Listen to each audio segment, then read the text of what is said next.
Isa, kanina, nagpunta tayo dito sa church na masakit yung paa mo. Opo, masakit po yung paa ko kanina. Kasi umuulan, nababasa ng ulan yung paa ko.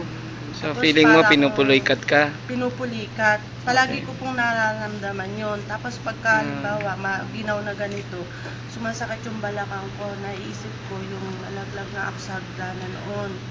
Kaya pasumpong-sumpong na. Ngayong napansin ko itong mga nag-uulang araw na to, sumasakit lagi. Ay kanina nung pinag-pray ni Brother Jumani. Yun nga po. Before ko siyang pinag-pray, naramdaman ko na yung paa ko hindi gumagalaw. So, nung same na kiss kay Rob, na sabi niya na meron nga siyang merong manhid sa likod niya. Yun, pinag-pray ko sa Lord na yung kagalingan ng kanyang yung back, Balakang.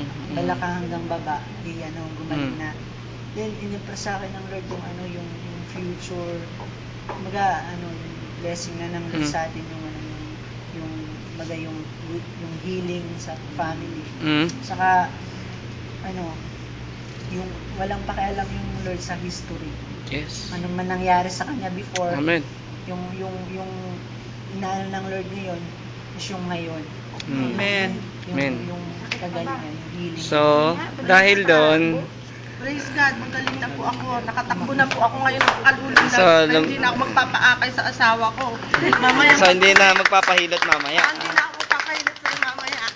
Salamat sa Okay, Diyos. so then pinagpapawisan ka kamo kanina. Opo, yun po yung manifestation sa akin kanina nung nilehans ako nila Pastor Bright, tsaka Sister Ella, tsaka Brother Jumani. Pawis po ako. Nararamdaman ko po si Lord na nagpapagaling talaga siya. Buhay siya. Amen. Amen. Amen. Palakpakan natin ng Diyos.